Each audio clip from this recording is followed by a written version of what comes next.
Rússia inicia a temível guerra, os alvos da Rússia e os motivos da guerra. O presidente ucraniano Volodymyr Zelensky recebeu indícios da inteligência americana de que a Rússia atacaria as porções leste do país nas próximas 48 horas. Antecipando ao pior, o executivo ordenou que todos os reservistas ucranianos entre 18 a 60 anos fossem convocados para treinamento e prontidão por no máximo 1 ano e deveriam comparecer ao distrito militar mais próximo de suas residências. As ordens executivas de Zelensky impedem que militares reservistas deixem a nação e dá ao governo o poder de impor um toque de recolher. As evidências de uma invasão total pelas repúblicas eram muito claras. Apesar disso, a Rússia ainda negava o planejamento, declarando histeria anti-Rússia do Ocidente. Pois bem, o que o mundo mais temia aconteceu. A Rússia iniciou a guerra. Na madrugada desta quinta-feira, 24 de fevereiro, o presidente russo Vladimir Putin dirigiu-se à sua nação, anunciando uma operação militar especial contra a Ucrânia. O discurso veio logo após sua decisão de reconhecer as regiões das repúblicas ao leste da vizinha em 21 de fevereiro e a assinatura de acordos de cooperação mútua entre a Rússia e as duas regiões. As forças russas lançaram um ataque militar massivo à vizinha, cruzando suas fronteiras e bombardeando alvos militares perto de grandes cidades ao norte e nordeste, como Chernihiv, Sumy e Kharkiv. Putin, durante o discurso que não se restringiu tão somente à Rússia, mas também ao mundo, disse não planejar ocupar a vizinha e exigiu que os militares ucranianos deponham as armas. Momentos depois foram relatados ataques a alvos militares ucranianos por toda parte, bombardeiros e tiros de artilharia sendo soados e caindo em solo. Uma invasão em grande escala havia começado.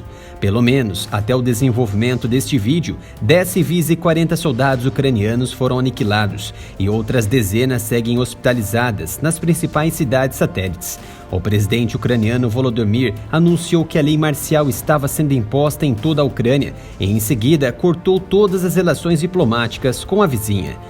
O presidente americano Joe Biden anunciou na terça-feira, 22 de fevereiro, que as sanções econômicas contra a Rússia pegariam bancos estatais russos e outras instituições financeiras que sofreriam cortes de investimentos e financiamentos ocidentais, e proibiu todas as nações ocidentais a realizar novas transações com os russos.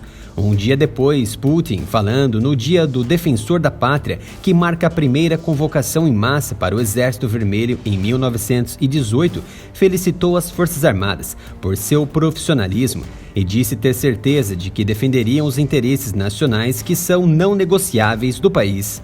Ontem, a Ucrânia havia solicitado a saída imediata de seus cidadãos que vivem na Rússia, afetando mais de 3 milhões de pessoas. Após declarar estado de emergência em todo o país, isso ocorreu após tropas russas, nas regiões das repúblicas, aproximarem-se das fronteiras, o prelúdio da invasão de hoje. Em paralelo a isso, a Rússia já havia evacuado autoridades na embaixada em Kiev e já havia baixado a sua bandeira. Dias atrás, o área militar mostrou uma fumaça branca e densa saindo do prédio dos diplomatas, sinal que documentos estavam sendo destruídos, medidas comuns e prevenção de vazamento de informações, tanto de espionagens quanto de planejamentos. Antes da invasão, Zelensky se dirigiu à nação e tentou engrandecer o espírito patriota dos cidadãos, medida comum durante guerra para encorajar ao máximo seu povo. Sem pânico, somos fortes e estamos prontos para qualquer coisa.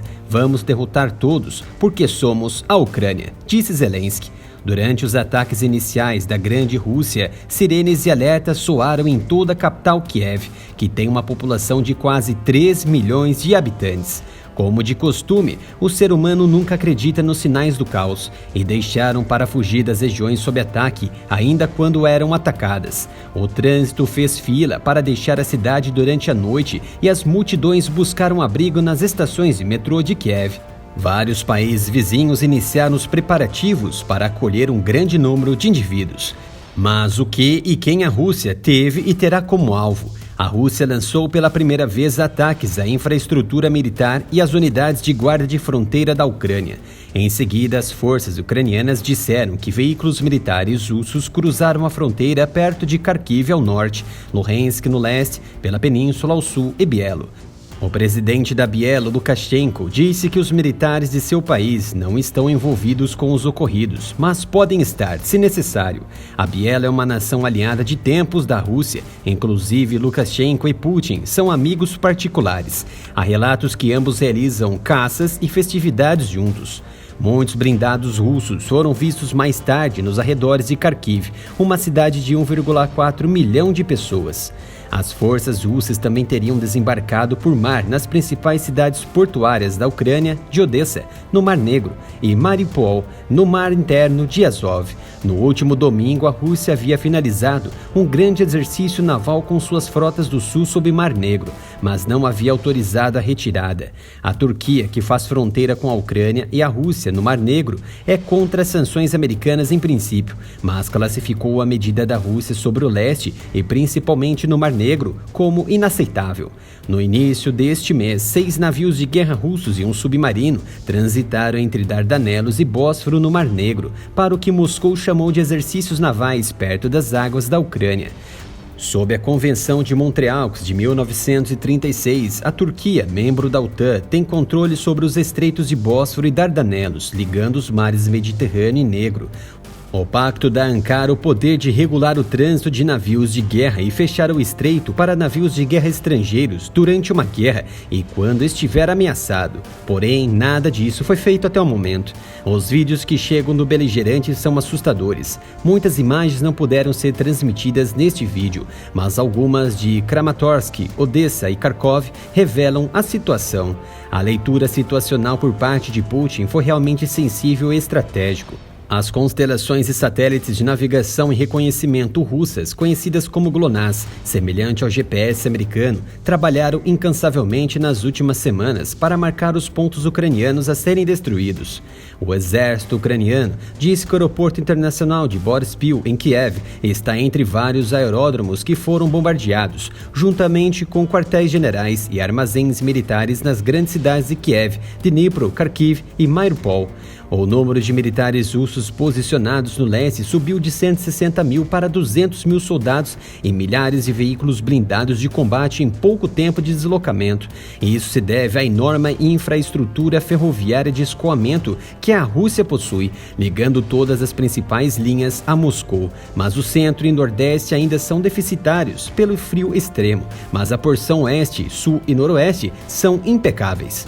Putin lançou a Operação Militar Especial ao repetir uma série de alegações que fez esta semana, incluindo que o governo da vizinha foi responsável por 8 anos de mortes e civis no Grande Leste ucraniano. Ao que parece, segundo Putin, o objetivo do avanço é a desmilitarização e a desnazificação da vizinha. Zelensky rebateu as acusações e exclamou: "Como eu poderia ser já que sou judeu?" Neste momento, há muitas conversas na OTAN e nos bastidores do Conselho de Segurança na tentativa de dar resposta imediata à invasão.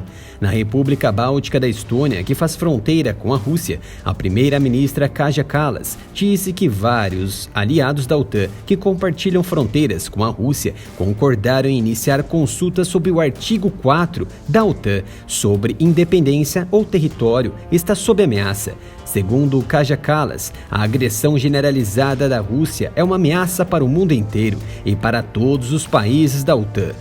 Os aliados ocidentais ucranianos alertaram repetidamente que a Rússia estava prestes a invadir, apesar das repetidas negações de Moscou. Foi então que Estados Unidos, União Europeia, Reino Unido, Austrália e Japão se uniram em sanções contra as principais instituições russas. O presidente Biden disse que Washington e seus aliados responderão à invasão de forma unida e decisiva a um ataque não provocado e injustificado das forças militares russas, e o mundo responsabilizará a nação de Putin. Algumas imagens divulgadas da guerra mostram um grupo de helicópteros de transporte russos Mi-8 voando baixo, lançando contramedidas, flares e chefs, depois que um deles quase foi atingido por um míssil antiaéreo ucraniano. O que podemos observar nas imagens é que o helicóptero se esquivou do míssil que provavelmente foi disparado de um main pad por alguns metros. Os helicópteros operavam em Vyshgorod, a apenas 20 quilômetros da capital Kiev. Lá em 2014, Putin lançou um ataque sobre a península da vizinha, após protestos de rua em massa que derrubaram o presidente pró-Rússia Viktor Yanukovych. As repúblicas instáveis que tomaram formas e agora reconhecidas no leste foram tomadas. Desde então, mais de 14 mil pessoas foram ceifadas nas regiões por esses longos 8 anos, um dos motivos das medidas de Putin. Já há relatos de caças de combate sobre Kiev. Imagens foram gravadas por moradores locais e transmitidas a grupos e mídias especializadas das regiões. O premier alemão Olaf Scholz disse que o ataque foi completamente sem justificativa e chamou de guerra de Putin. Segundo ele, ficará claro que Putin cometeu um erro terrível ao desencadear este conflito e pagará um preço amargo por invadir seu vizinho. Peço a Putin que pare imediatamente o ataque, finalizou o alemão em tom nada amistoso e visivelmente frustrado em não conseguir negociar de forma conclusiva as conversas de pacificação com o presidente russo nas últimas semanas. O anunciado novo encontro de Putin e Biden tinha tudo para acontecer, caso a guerra não tivesse iniciado. Ficou claras as intenções da Grande Rússia avançar e dominar a política ucraniana e restabelecer a influência sobre a nação realinhada com o Ocidente. Os representantes permanentes dos Estados-membros da OTAN concordaram em reforçar as defesas aéreas, terrestres e marítimas no flanco leste da aliança. Os líderes da OTAN se reunirão nesta sexta-feira para discutir os próximos passos. O vice-presidente do Brasil, Hamilton Mourão, disse em entrevista breve a jornalistas que as atitudes da Rússia não devem ser penalizadas somente com sanções econômicas. Um exemplo dessas medidas falhas foram observadas contra o Iraque e o Irã, que nada mudaram. Deve haver o uso da força em apoio aos ucranianos. Se hoje foi a Ucrânia, amanhã serão os países bálticos e o sistema internacional poderá ser rachado. Agora o canal possui Pix para diminuir as dificuldades que estamos enfrentando com as restrições e monetização do YouTube. Doe qualquer valor para a chave Pix, canal areamilitaroff@gmail.com.